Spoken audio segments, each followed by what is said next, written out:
생각대로 수익이 나질 않아 고민하고 있진 않나요? 혼자 힘으로만 해내겠다는 것은 자산 손실을 초래할 수 있습니다. 나의 능력에 전문가의 힘을 더해 확실하고 큰 수익을 창출하는 것. 그것이 바로 현명한 투자입니다. 투자자의 마음으로 NBN.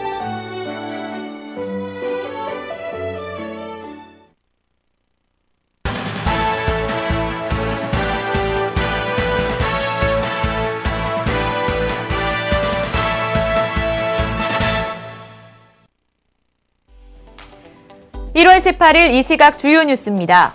새 정부가 출범을 앞두고 복지 공약에 필요한 재원을 위해서 적극적으로 세수 확보에 나섭니다. 비과세 혜택 등 세제 개편이 이뤄지고 무엇보다도 탈세와의 전면전이 불가피할 것으로 보입니다. 국세청은 올해부터 연말정산 과다공제 분석 프로그램을 가동해서 표본조사가 아닌 전수조사를 실시해 부당하게 환급금을 가져간 사람을 추릴 계획입니다.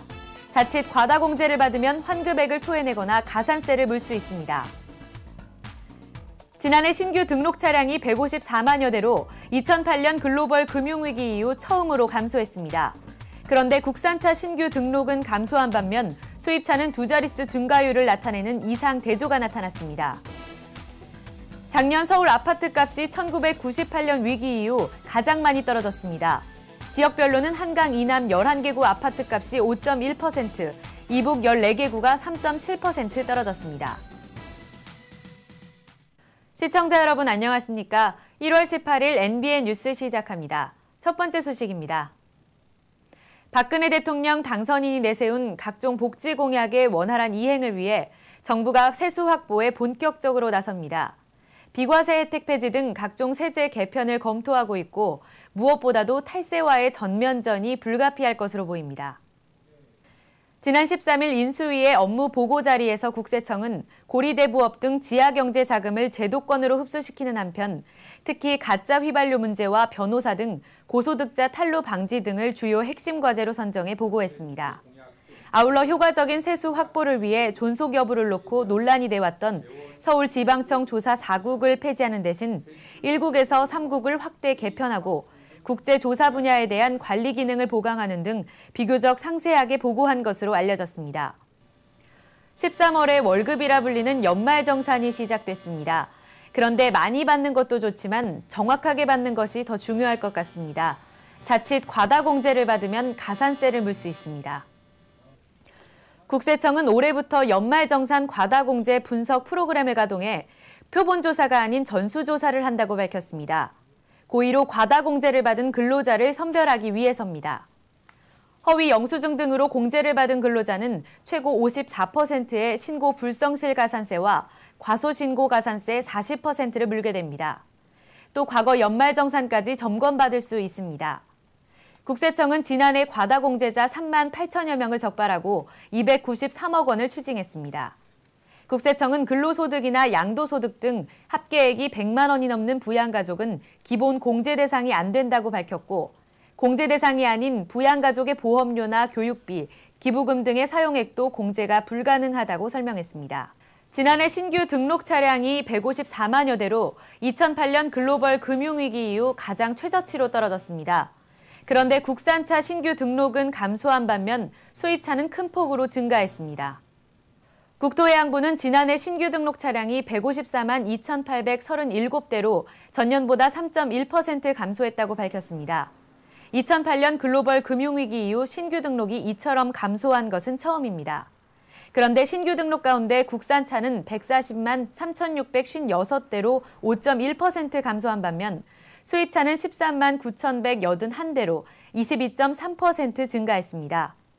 국산차는 경기 침체 속에 수입차들의 공세에 맞서기 위해 올해 1월부터 가격 인하와 저금리 할부 프로그램 등을 적용하는 등 마케팅을 적극적으로 추진하고 있습니다. 수입차 또한 신모델 출시, 각종 할부 행사 등을 준비하고 있어 지난해에 이어 국내 제작사와 수입회사 간의 치열한 경쟁이 예상됩니다. 신규 등록 차량만이 감소한 것이 아닙니다. 작년 서울 아파트값은 1998년 외환위기 이후 가장 많이 떨어졌습니다. 부동산 리서치 전문업체 리얼투데이는 18일 국민은행 주택가격지수 통계를 분석한 결과 작년 한 해 서울 아파트값이 4.5% 떨어져 IMF 외환위기 여파가 불거졌던 1998년 이후 최대 하락폭을 기록했다고 밝혔습니다. 서울 아파트 매매값은 2010년 2.2% 하락했고 2011년에는 마이너스 0.4%로 하락폭이 줄어드는 듯했지만 작년에는 다시 4.5%가 하락한 것입니다. 지역별로는 한강 이남 11개구 아파트값이 5.1%, 이북 14개구가 3.7% 떨어졌습니다. 강남권에서도 고가 아파트가 밀집한 강남 3구와 양천구 등이 하락폭이 가장 컸습니다. 리얼투데이 관계자는 정부의 잇따른 대책에도 시장이 회복하지 못하자 불신감이 커져 하락폭이 더 커진 것으로 보인다면서 취득세 감면 공백 기간으로 올해 상반기도 추가 하락이 예상된다고 전했습니다.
네, 실시간 네티즌들의 관심사 짚어보는 네티즌 투데이 시간입니다. 지금 현재 네티즌들 어떤 뉴스 가장 관심 깊게 보시고 계실까요? 지금 저와 확인해 보도록 하겠습니다. 화면 보시죠. 네이버 랭킹 뉴스 경제부문 1위입니다. 2013년 아파트값 하락 이유가 기가 막혀. 내용 볼까요? 앞서 NBN 뉴스에서 지난해 서울 아파트값이 최저치에 달했다는 기사 알려드렸었는데요. 새해에도 아파트 매매가격 하락세가 계속될 것으로 보입니다. 한국감정원이 14일 기준으로 전국 주간 아파트 가격 동향을 조사한 결과 매매 가격은 전주 대비 0.11% 하락했다고 밝혔습니다. 매매 가격은 계절적 비수기 영향과 취득세 감면 연장 추진에 따른 거래 관망세 등이 지속되면서 이 공급 초과 지역을 중심으로 가격 하락세가 심화되는 모습이었습니다. 네, 2위도 계속해서 보시겠습니다. 소니 자금난에 미국 본사 건물도 판다. 네, 내용 보실까요? 경영난에 시달리고 있는 일본 가전업체 소니가 미국 뉴욕에 있는 미국 법인 본사 건물을 매각하기로 했습니다. 17일 로이터 통신에 따르면 소니는 이날 낸 성명에서 부동산 개발 회사인 채트릭 그룹이 이끄는 컨소시엄에 뉴욕 본사 건물을 11억 달러에 팔기로 합의했다고 밝혔습니다. 대신에 소니는 스마트폰과 게임, 카메라 부문에 역량을 집중한다는 방침을 보였습니다. 최근 4년 연속 손실을 낸 소니는 올 회계 연도에 200억엔 흑자를 예상하고 있는데요. 전문가들은 목표 달성 가능성을 비관하고 있습니다. 네, 계속해서 3위도 체크해 보도록 하겠습니다. 부가세 포함 틈타서 아웃백과 빕스 음식값 슬쩍 인상. 듣기만 해도 궁금해지는 뉴스인데요. 내용 자세히 보도록 하겠습니다. 국내 패밀리 레스토랑 2위 업체인 아웃백 스테이크하우스와 빕스 많이들 가시죠. 이 패밀리 레스토랑이 올 1월 1일부터 시행되는 최종 지불 가격 표시제를 앞두고 지난해 말 가격을 5%에서 8.5%까지 인상하면서 물타기 가격 인상이라는 지적을 받고 있습니다. 문제는 가격 인상에 대해 미리 소비자들이 소비자들에게 고지하지 않았을 뿐더러 올 들어 가격이 기존보다 비싸졌다고 문의하는 고객들에게 10% 부가세가 포함됐기 때문이라고 설명하고 있다는 겁니다.